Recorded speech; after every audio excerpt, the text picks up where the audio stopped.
ba saa yu tëddee bu ko géntee sax day tëb mel ni cauchemar parce que dafa géntu lu doy waar.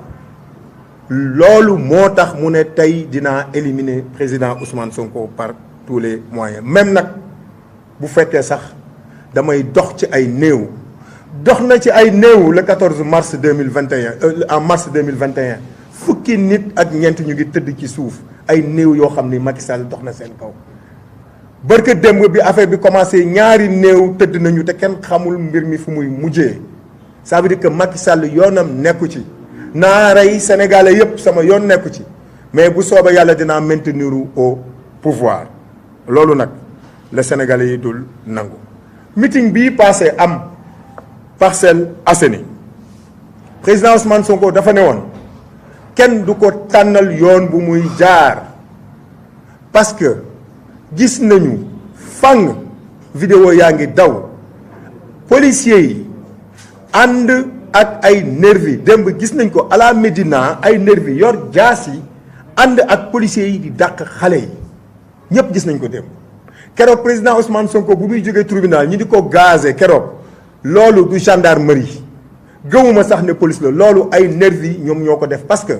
commandant bi nga xam ne moom moo yoroon sécurité bi ñëw na ba ci ñun ne am leen confiance ci ñun président Ousmane Sonko dañ koy yóbbu escorté ko mu ñibbi. ba mu génnee ci tunnel yi moom si boppam ma nga taxaw ca la grenade lacrymogène yi dal ci kawam ay policiers du ñu sànni grenade lacrymogène seen chef fan la grenade lacrymogène yooyu jugee mu ngi jugee ci ay forces yoo xam ni contrôlé tuñ leen force yoo xam ni lu ñu mën a def dara du leen ci fekk ci le président Ousmane Sonko waxoon ne du jaarati ci corniche bi démb looloo tax ba ñu ñëwee ba ci rond point Stel bi mu ne du ma jaar corniche bi comme ne ngeen sama sécurité ngeen bëgg mais d'accord bàyyi leen ma jaar fi ma jaar ngeen escorté ma dem parce que diggante cité kër góor gi ba foofu mais gendarme yi ñoom ñoo ñu escorté ba foofu lu tax mënuñu koo continuer yoon bi nga xam ne président Ousmane Sonko moom la bëgg ñu bàyyi ko mu jaar fa ça veut dire que am na leneen lu ci am. ci loolu ñu bëgg toujours rek comme à ses habitudes gàcceel président Ousmane Sonko c'est-à-dire que humilier ko toroxal ko en réalité Macky Sall loolu la bëgg. Ousmane Sonko di torox dégg naa kenn ci ñoom barki démb mu ne da ngeen a waxoon lu leen neex ngeen di def mais gis ngeen ni ñu def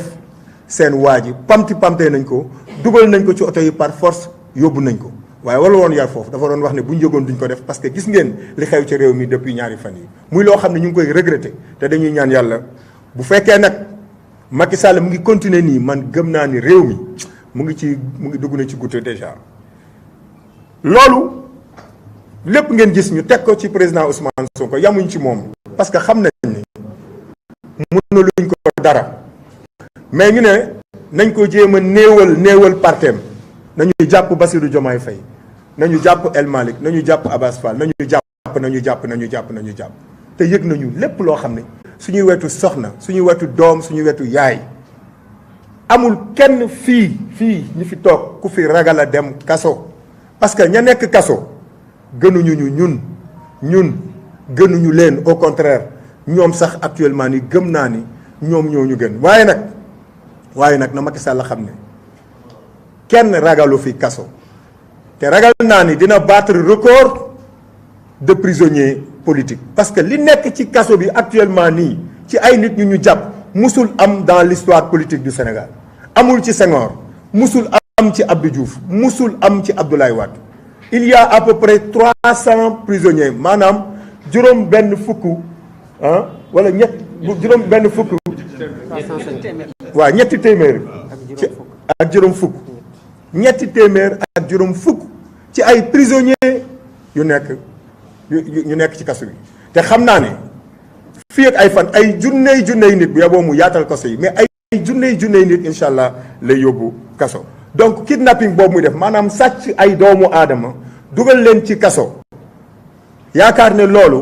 dina tax nit ñi dellu ginnaaw ci li ñuy xeex boole na ci li nga xam ne moom la koy def ay membre bureau politique ñu ngi actuellement en prison Fadilou Keïta dégg ngeen ko barki démb commencé na grève de la faim lu ko dal ce sera de la responsabilité du président Macky Sall maintenant li mu bëgg mooy ku mu ci jàpp rek mu téye la kaso lu yàgg yooyu ñuy def seen yëfu caaxaan yooyu di la yóbbu instruction pour xalaat ne loolu bu amee xale nit ñi daañu gën a ragal. ñun de wax dëgg yàlla ñu ngi xaar te lii ma gis ci réew mi bërki démb ak tey mën naa ni gëm naa ne li xewoon sax 14 mars ak li xew bii mën nañ leen méngale parce que li fi yàqu ci ay alalu jàmbur kenn xamul nu mu toll et c'est de la responsabilité Macky Sall la ak nguuram ñiñ fi jàpp ci responsable ñi dee ci responsabilité am ñaata milliards la Sénégal ñàkk bisu manifestation yi amul benn magasin bu ubbi ñaata xale ñaata école la ñu tëj keroog loolu est-ce que Mame Mbaye Niang mi nga xam ne dafa luubal alalu réew mi est-ce que jar na ko Mame Mbaye Niang nag taxul Mame Mbaye Niang objet la bu ñuy utiliser ci loo xam ne stratégie bu ñu teg pour éliminer le président Ousmane Sonko te du jàll. ñuy wax nag sénégalais yi ñi nga xam ne dañuy xeex pour yoon law ci réew mi sénégalais yi nga xam ne dañuy xeex pour démocratie law ci réew mi ñi nga xam ne en 2011 2012 ñoo jàkkaarloo nag Abdoulaye Wade ñi nga xam ne ñoo jàkkaarloo woon nag Abdou Diouf di xeex pour démocratie law ci réew mi ñu ngi leen di woo te di leen yëgal ne fu mu toll nii ñoom ñëpp ñu ngi toog ci chaise boo xam ne ñaari tànk moo ci des te des na tuuti ñun ñi ñëpp sénégalais yëpp ñu ngi toog ci chaise boo xam ne benn tànk la li ci des pour mu suux bareetul daanaka sax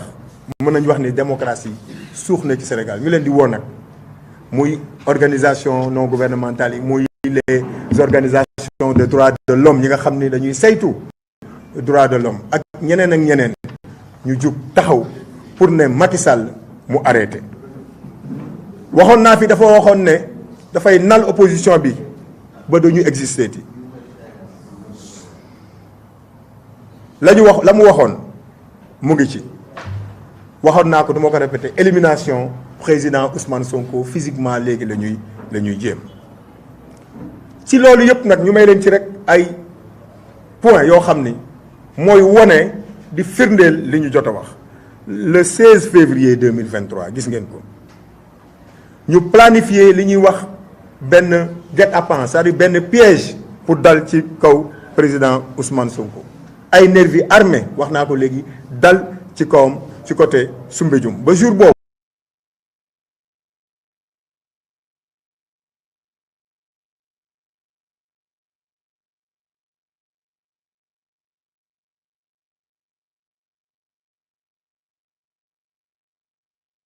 nekkatul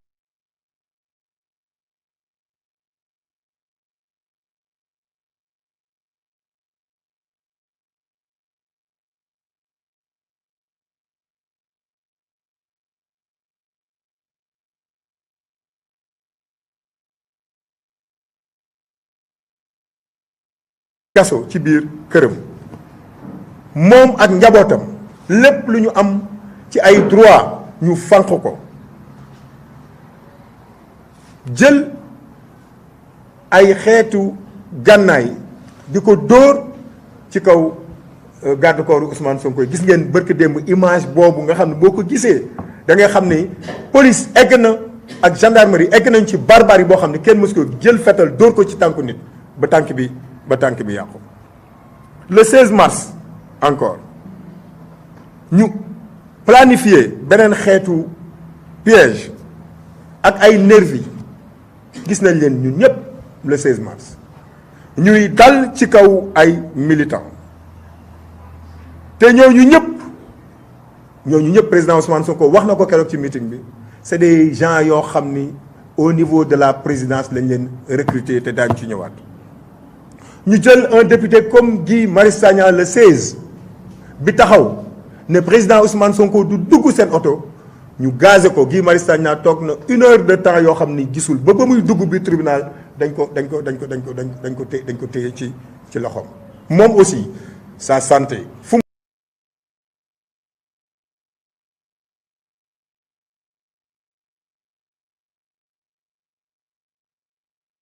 mii ñoo nekkoon ci oto bi. ñu gazé ko ba bu ngeen xoolee image yi ba muy génn ci kaso bi ñu ngi koy xëcc daanaka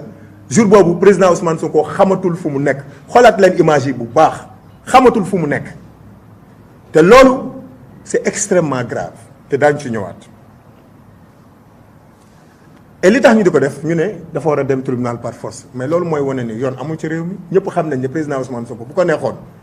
mais du dem comparaître la comparution est libre mënoon nañ ko juger par défaut c'est-à-dire que mën nañ ko àtte te du fa nekk yoon loolu la wax léegi pourquoi nag ñu bëgg par force ne ko di nga dem tribunal mais loolu kay leer na ni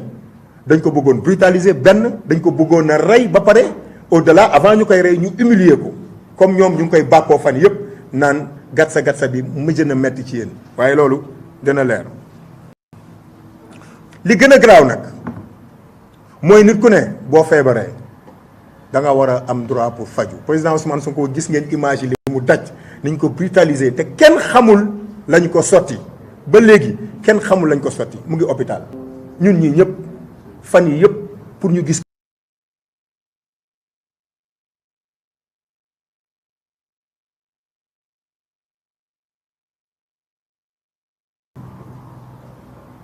moo tey waxuma la sax tey suñu xel mais dañu wóor ne loolu ñu ko sottee c'est pour attenter à sa vie maanaam dañ koy répéter di ko waxaat sénégalais yi xam ko ne président Ousmane Sonko sa vie est en danger parce que la ñu ko sotti ba léegi xamuñu lan la. ñu ne ko doo génn sa kër ambulance bi ñëw di ko jël si ñu ne ko doo génn sa kër doo dem hôpital mais loolu mës ngeen ko gis Sénégal nit ku ñu agressé mu war a dem hôpital ñu ne ko doo génn doo dem hôpital loolu nag moom moo gën a garaaw ci mbir mi te li ci gën a garaaw mooy docteur moo bind certificat médical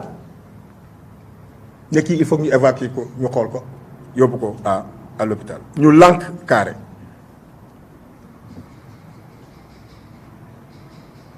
li ci gën a loolu bokk na aussi li ci gën a garaaw maintenant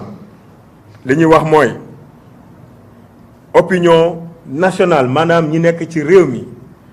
ak ñi nekk ci bitim réew que Macky Sall ak ministère de l'intérieur ñooy responsable daanaka ci lépp loo xam ne tey jii nii dal na le président Ousmane Sonko ñoom ñaar kese ñooy responsable te lépp lu xew ci réew mi après ñoom ñaar kese ñoom ñooy responsable tey waat nañu ne lii ñu def nii muy tey muy ëllëg parce que nguur gi daañu ko bàyyi bu soobee yàlla daañu ko fay. fi ñu toll nii nag état de santé président Ousmane Sonko jaaxal nañu ñun ñëpp parce que moom moo nekkoon ci oto bi ak maître Ciré Clédor Ly ak Guy Marius Sagna maître Ciré Clédor Ly évacué nañ ko démb France te moom ci oto bi la nekkoon te pompe bi ci kaw président Ousmane Sonko ak Guy Marius Sagna lañ ko dóor ça veut dire que effet yi sax dafa dal l'avocat te avocat bi dem na parce que moom kenn empêché wu ko mu génn Sénégal li ñu bëgg nag bëgguñu ko sax maanaam dañuy exiger à ce que le président Ousmane Sonko ñu jox ko passeport am mu dem bitim réew mu mu wóolu mu dem fa ñu xool loolu nga xam ni sotti nañ ko ban xeet la yaramam ci bitim réew lañ ko mën a xoolee parce que fii Sénégal amuñu spécialiste yu xarañ lool ci mbir yooyu pour ñu xool ko loolu la ñu bëgg tey ñu wax militants yi sympathisants yi ak sénégalais boo xam ne xalaat nga ni war ngaa jàpp ci lii ñu exiger à ce que le président Ousmane Sonko ñu yóbbu ko bitim réew ñu xool ko loolu daañu ko xeex par tous les moyens pour mu am beneen bi mooy à partir d'aujourd'hui daañu exiger képp koo xam ne jàpp nañ la illégalement parce que le droit de manifester constitution bi moom moo ko rëdd képp koo xam ne jàpp nañ la dañuy exiger fii au Sénégal ak partout ñi nekk bitim réew fu ñu mën a nekk na seen kàddu jub nañu manifester de façon démocratique pour que ñooñu ñu libérer leen loolu moom xeex boobu daañu ci taxaw muy président Ousmane Sonko daañu ko jox passeport am mu dem faju ji militants yi ñu jàpp ak sympathisants yi daañu xeex pour ñu libérer leen ñuy wax nag ci loolu pour mu am pour que président Ousmane Sonko ñu jox ko passeport am mu dem pour que ñi ñu jàpp ñu bàyyi leen nee nañu na tous les militants mobilisés wu góor jigéen mag ak ndaw sympathisants yi nga xam ne gëm nañ ne li ñuy teg président Ousmane Sonko ak njabootam njaboot biologique mooy ñu mu jur ak njabootam politique ñooñu ñu ngi leen di woo pour ñu mobiliser wu pour que lii ñu exiger ñu am ko et que tentative d'assassinat bi nga xam ne moom la ñu bëgg a def ci président Ousmane Sonko mu arrêté na ñëpp mobiliser wu sur le terrain bu kenn toog sa kër di xalaat ne mbir mi président Ousmane Sonko kese la ak njabootam parce que lii ñu koy teg nii bis bu jàllee bu yeboo Sénégal kenn bañ a xëyti sax di wax ci rajo di wax ci télé wala di dox ci mbedd parce que di nga dox rek ñu jàpp la dugal ci oto yóbbu la tëj la wala s'il le faut rey la gis ngeen li ñu doon jéem ci dàmbuj bu mu génnee ci émission fii ñu attaqué ko ak ay balles réelles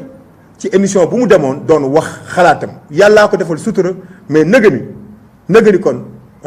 mu ngi ci biir suuf comme li ñuy jéem ci yeneen leader politique yi ak ñi nga xam ne ñoom ñoo nekk Pastef donc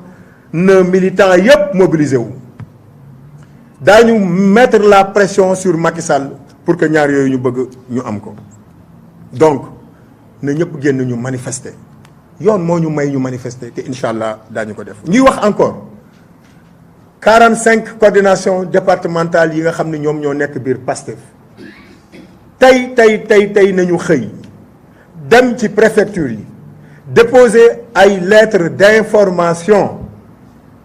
pour ñu manifester démocratiquement maintenant nag la manifestation c'est un droit ñu tere ko ñu ñàkk ko tere incha allah daañu manifester mais nañu dem déposer les lettres d'information pour ay marches pacifiques comme la ñu defoon semaine passée def nañ ko déggu leen coow déggu leen dara déggu leen bal bu takk déggu leen grenade lacrymogène déggu leen dara donc il y a pas de raison que ñu koy interdire daañu manifester incha allah cette semaine daañu manifester contre le régime de Macky Sall pour mu bàyyi li muy def ñuy woo nag ñi nga xam ne ay alkaati lañu bal yooyu ñu yor ak grenade lacrymogène yi nga xam ni moom la ñuy dóor population yi mais suñu xaalis la ñun ñoo leen jox suñu alal ne leen jënd leen ci ay bal jënd leen ci ay grenade lacrymogène loolu pour lan la pour ngeen veiller ci suñu sécurité moo tax ñu jël alal boobu jox leen ko mais jox ñu leen suñu alal jënd ci ay bal jënd ci ay fetal pour ñu di ko wëlbatiku di ko tiire ci ñun ñi nga xam ne ñun la ñu war a protéger te coow lii ñoom ñii di dóor ku dégg bëccëg seeni rakk mu ngi ci fuul bi seeni doom sax ñu ngi ci fuul bi seeni jarbaat ñu ngi ci fuul bi gis nañ ci ay ñoo xam ne seeni wayjur ñu ngi ci police bi ñu ngi woon ci manifestation yi gis nañ ko am na loo xam ne amoon na fi en mars 2021 du ma ko wax fii am na ci ñoo xam ne ñoom seeni doom ci manifestation yi am na ñoo xam ne am na ci koo xam ne doomam ci manifestation yi la dee en mars 2021 nañu moytu bal yi ñuy dóor nañu moytu grenade lacrymogène yi nga xam ne buñ koy sànni dañ ko war a sànni ci kaw fuul mais dañ koy dóor ci kaw nañ ko moytu parce que yéen nekk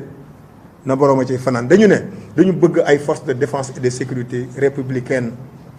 Sénégal lañ fi war a nekkal waruñu fee nekkal benn nguur parce que Macky Sall jaru ko dafiy jugee te bis bi fi jugee bàyyi fi ñoo xam ne assassinat yi ñuy dégg rey yi ñuy dégg gaañ yi ñuy gaañ nit ñi commissariat yi ñuy rey nit ñi bis bu Macky Sall jugee da leen fi bàyyi daw te yéen ñun ak yéen ñoom ñooy des fii biir Sénégal donc ñu ngi leen di ñaan ñoom ñun ñii toog nii di génn dox suñu soxla kenn yoru ci fetal kenn yoru ci jaas yi kenn yoru ci dara ñi ñuy gis sur le terrain muy ay nervi ñu yor ay jaas yi yor ay fetal di ko dóor ci nit ñi ñoom si ñooñu la ñu war a wëlbatiku ça veut dire que Sénégal jaratul sax ñuy am police mais nag bu ñu demee ba egg foofu ba nga xam ni police mënatuñu protéger wax dëgg yàlla nous serons obligés ñun aussi ñu protéger suñu bopp donc dañu exiger que la police sécurise tous les citoyens ak fu ñu mën a bokk ak parti politique bu ñu mën a bokk le rôle de la police c'est de sécuriser les citoyens bu ñu demee ba kenn moytu ko man de sama kër nag wax dëgg yàlla du ma nangu toog ñu ñëw di daggi sama kër di ma bëgg a rey maag sama njaboot may toog di xoole defe naa loolu kenn du ko fi nangu kenn du ko fi nangu donc bu police jëlul ay responsabilités am assurer suñu sécurité nous serons obligés ñu assurer suñu bopp suñu sécurité bu ñu demee ba egg foofu nag moom mooy ne kon réew mi egg na ci li nga xam ne maam Abdoul Aziz Sy junior doon na ko wax nee na réew mi buñ ci jógul guerre civile dina fi am te kooku kilifa la nitu yàlla la artu na nag waxoon na ko mais lii ñuy gis nii yaa ngi toog sa kër parce que da nga naan à tout moment ci biti mën na tàkk bu ñu demee ba egg foofu ba sécurité amatu fi ba ay nit di dee ay nervi di attaquer ay nit Macky Sall dafa war a jugee ci bopp réew mi c'est-à-dire que Macky Sall est incapable de gérer ce pays bu doon États-Unis la on va parler d'impeachment c'est-à-dire que dañ ko war a empêcher mu exercer Macky Sall fi mu toll nii dafa war a jugee ci bopp nguur gi te loolu daañu bu ñuy manifester daañu exiger à ce que Macky Sall démissionné amatul légitimité pour yore réew mi musu koo yor sax may wax nag ma jeexalee foofu di ko wax suñuy militant di ko wax suñuy sympathisant ne lii nii yëpp mooy wane ni victoire bi jege na lii ñuy def ni yëpp ñoom mooy wane ni réew mi déjà mu ngi ci loxo président Ousmane Sonko ak toutes les personnes yi nga xam ne elles sont éprises de paix et de justice loolu moom moo am moo tax bu leen kenn dévier et je sais que kenn mënu ko parce que bu ko nit ñi mënoon Pastef li mu daj yëpp de 2014 à maintenant ci ay agression ci ay xeetu rey suñuy militants gis nañ ko ak président Ousmane Sonko ay xeetu kaso yi nga xam ne ñii ñëpp presque jaar ñii nga xam ne ñu ngi liggéey tey jii nii au niveau des impôts muy Bassirou Diomaye Faye ah muy Matar Sène mii ngeen gis ci ginnaaw daanaka xañ nañ ko lépp liggéeyatul daanaka lan moo tax mu jaral ko parce que gëm nañ ni lépp lu ñu teg incha allahu rabbi lépp loo xam ne teg nañ ñu ko ci ay coono c'est parce que fa ñu jëm moo baax victoire bi mu ngi nii ñu ngi koy gis ñun ñëpp na ñëpp mobiliser wu musuñoo gën a jege nii nguur gi qu'auparavant 2019 dëgg-dëgg xëy na mais bii amatul dara amatul sikki sàkk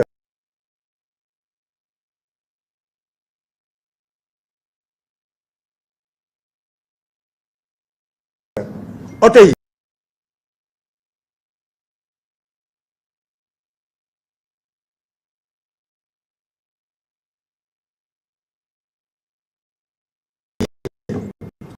marché yi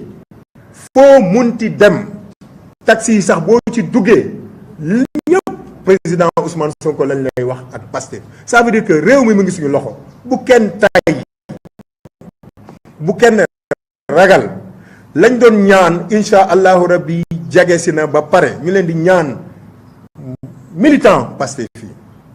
ñu gën a mobiliser wu autour de l'essentiel nañu mobiliser wu autour de leur président défendre ko vaille que vaille yéen a ngi koy def guddi ak bëccëg ba léegi yéen a ngi koy def li ki des bareetul incha allah pour que ñu jël le président Ousmane Sonko teg ko ci boppu Sénégal ak lépp loo xam ni espoir la woon amoon nañ ko ci moom yàlla dimbali ñu ba Sénégal yi teg ci seen bët ba du ñu rëccu mukk liñ koy tegee ci boppu Sénégal loolu laa amoon lu ma bëgg a wax ci wolof di leen gërëm di leen sant. ñu déglu suñu jigéen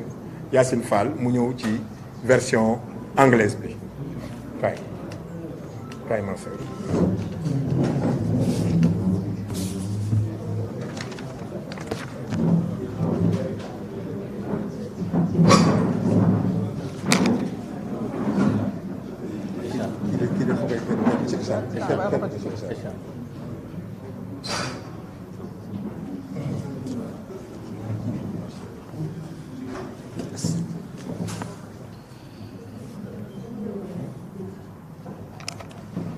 Thank you for the members of the press for coming to cover this press conference.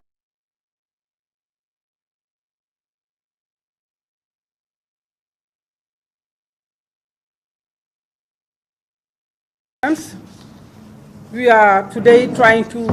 raise our voices to speak to the Senegalese people in Senegal and above, in Senegal and outside our frontiers, and also to the human rights community, to the international community, and to any individual or organization that considers to be a friend of Senegal. We are doing so because of the Senegalese democracy by Macky Sall, who confirms once again that he is determined to step over the opposition and the people of the country by maintaining himself into a dynasty that Senegalese people will not accept. President Macky Sall is convinced, based on polls that was done, that if elections in 2024 are held, he will lose at the first round. And he will lose to who? He will lose to President Ousmane Sonko. Any way you do it, whether he contributes or not, President Ousmane Sonko will be winning at the first round. And this is why he has masterminded and put together a situation of banditry that appears to the world as expressed by the Minister of Justice, Ismaïla Madior Fall. He is condemned Ousmane Sonko on a trial that has not yet taken place. You cannot be condemned without being seen to be guilty. And that is what the Minister of Justice, who is actually someone who has studied law, is doing. That is banditry. Another one is really another minister who said that when the trial will be held on the 30th, President Ousmane Sonko will be found guilty. Now, where in the world can you trial someone, find him guilty, without really going to trial and while he's still summoned in court? So we are really in a situation where the Senegalese, our country, is in a very, very, very dire situation. Let alone a sham defamation trial required by the mobilization of all forces, the police forces and the elite of the police forces, our gendarmerie, and even now our army is involved in trying to really stample on our democracy. By all means that he can use, and especially the judiciary, weaponizing the justice system and using the army, and all of his followers, all members of the party that are along him. Direction and which route he will take. He has the freedom to do so. No one in Senegal, be you a political opponent or any citizen, should be given a route or direction to take. President Ousmane Sonko realized that his safety was taking Avenue Blaise Diagne, because the avenue on the Corniche was filled by thugs and militiamen hired by the state who were trying to attempt to his life. This is what brought again the confrontation. And this confrontation in 2021 started with this very famous corner that you can take, choosing what road to take, and he was prevented from taking the road he wanted to choose. As we know, the route they want to put President Macky Sall is full by people who are trying to attempt to his life. In addition to all of these crimes that have happened since 2021, there is targeted kidnapping of party officials, members of our party, mayors. Yesterday, the mayor of Kermassar, who is aware about it, you say, okay, you are arrested, follow me. This is the state where we live in Senegal. So we are saying that these crimes, targeted killings that have happened since 2020 is really a state, is the description and the definition of a state of tyranny and of a state of autocracy. So we would like to say that we are really condemning this, and any citizen who loves justice and democracy will really reject this and say that to President Macky Sall, stop. We would like to bring then what happened to our friend, Mr. Damboj, who is not even a member of our party, but who is a very free person who speaks his mind and who tells the truth. Everywhere he goes, he speaks his mind and he tells the truth as like it happened. He has been followed. He has, coming from a TV program, 7 shots sent on his car, and it's just by the grace of God that he was able to run fast and find a protection in a hotel. This is the state where we are. Not only members of Pastef, but also members of the society, Senegalese people, who showed to President Macky Sall that we do not support the fact that you want to annihilate your opponent and the fact that you want to take away this democracy and put it on your own service. We are standing and resisting. They are being harassed, and now their attempt of killing their life. We never had this in Senegal before. Such event never happened before. A citizen being shot several times on his car while he's driving, never before. So we are saying that President Macky Sall is really putting in practice what he said before,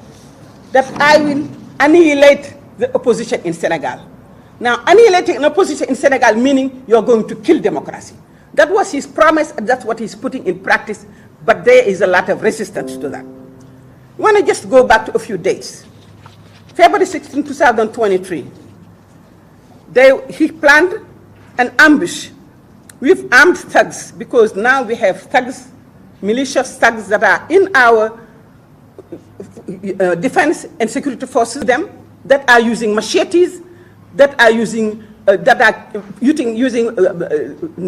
knives,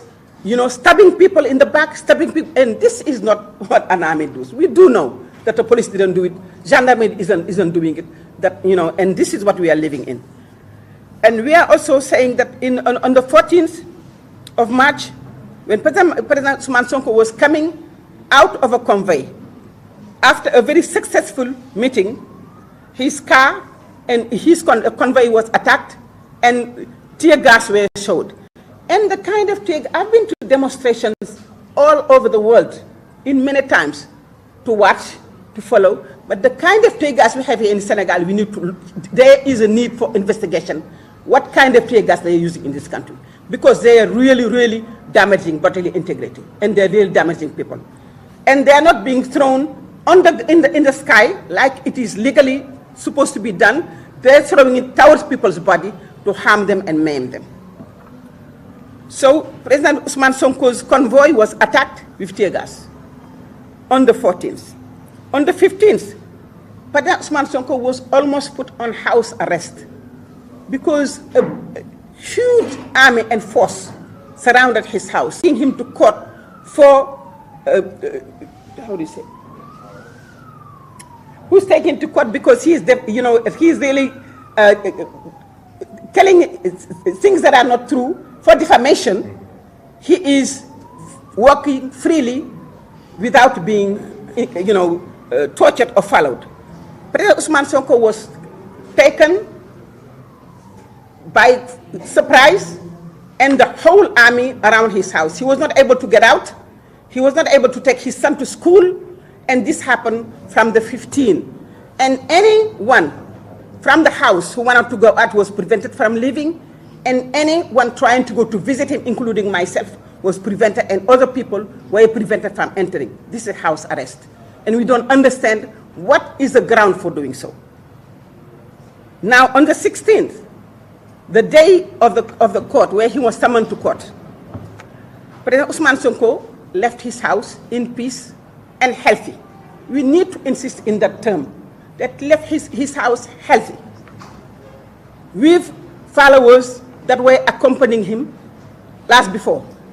Arriving at the very historic corner, he was again prevented from taking the road he wanted to take. And this is the second time. This is what happened in 2021. Again, this is what is happening. It happened on the 16th of March 2023.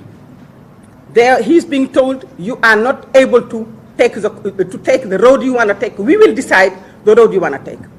When Honorable Guimir Marissanya and other people said no, President Ousmane Sonko is even allowed, according to the law, to return to his house because of this court summon. He is not obliged to go to court. He can go or can get his lawyers represent him. They said, no, we are going to take you by force. He went into another car just to have peace. They found him in the car. They tear gassed him. and they forced him, and they actually bodily hurt him, took him and put him in another car, in a police car, to take him to the court. This is when Senegalese people said, enough is enough. We are taking the street. That's when the riot started. Now what happened? President Ousmane Sonko was forced to the court, but he was really, really violently shaken and brutally aggressed. When he arrived in the court, his clothes were dirty. He was totally confused and tired. And despite that, the prosecutor decided that they were going to pursue with the court proceedings. But while he was in this police car, they used these very dangerous gases that we have seen in the world, throughout the world, being used to really prevent someone from operating physically and mentally and destroying maybe even their internal organ. We have seen that people die, or later on, they just become really unable to function. So we have very high concern of what happened between the time President Ousmane Sonko was taken from that intersection and the moment he arrived inside the court. We are saying that this is really a plan to assassinate him, take his life. We are saying that, and we weight our words,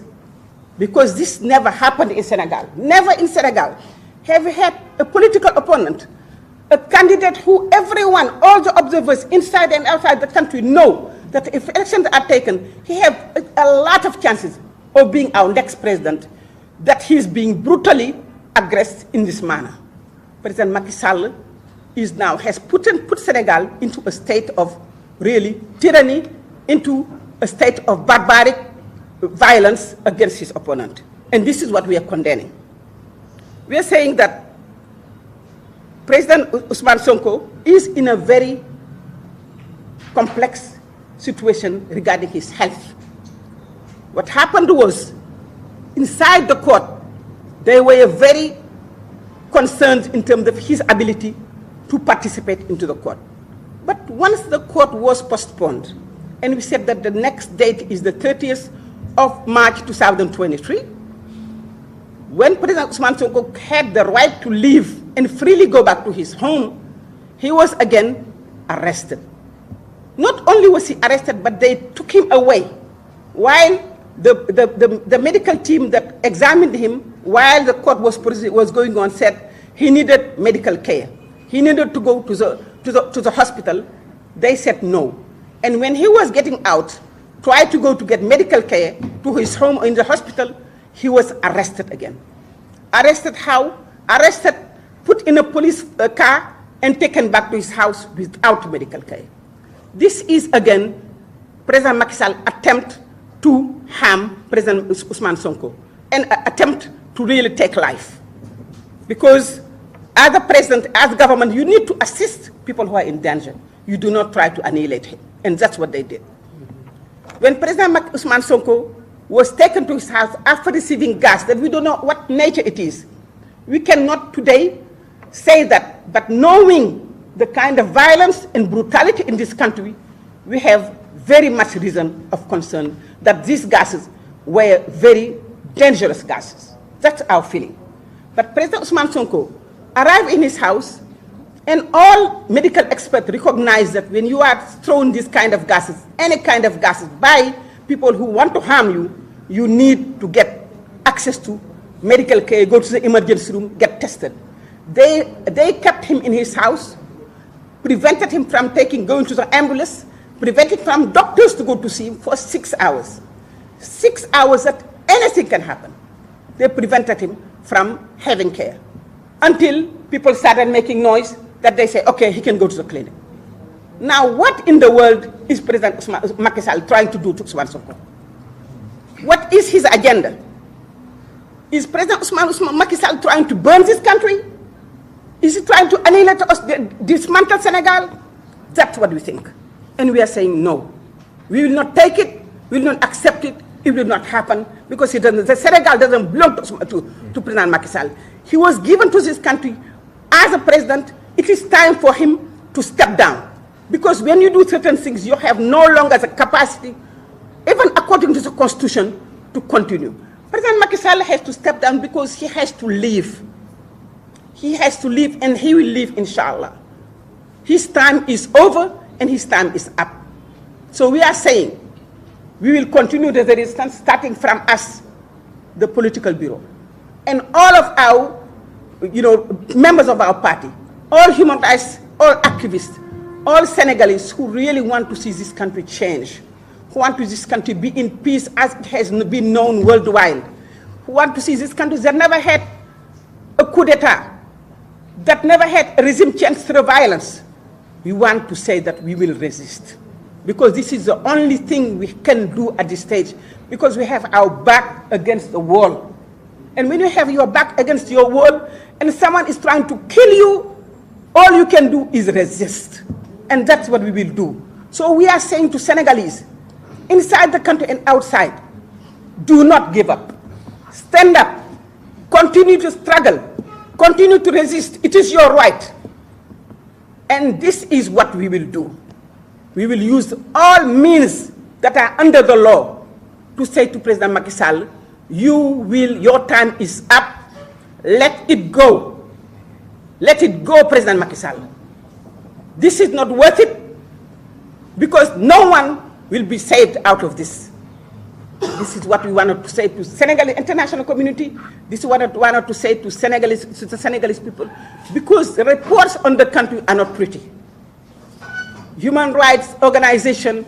are testimonies of what is happening in Senegal. The report, even media that used to demonize us, are today saying that no, this is not acceptable. So we are just saying that it is time for us to go back to our basics. You see, the rule of law, Senegalese democracy, let it stop this violence. Otherwise, it will not only be on us, it will be general. We regret what happened. We regret what happened to all of this during the riots. The economic cost of the country, we could have been prevented. This is not a trial of defamation. Someone who can beat him to prevent him from running. But the Senegal of 2011 and the Senegal of 2019 is not the Senegal of 2023. We have educated, we have smart, savvy young people who have all the hope of change, so they can live in a dignified country with peace. And they will not let President Macky Sall take the country away. So I thank you for listening, but we wanted to give this message to all of you. Thank you.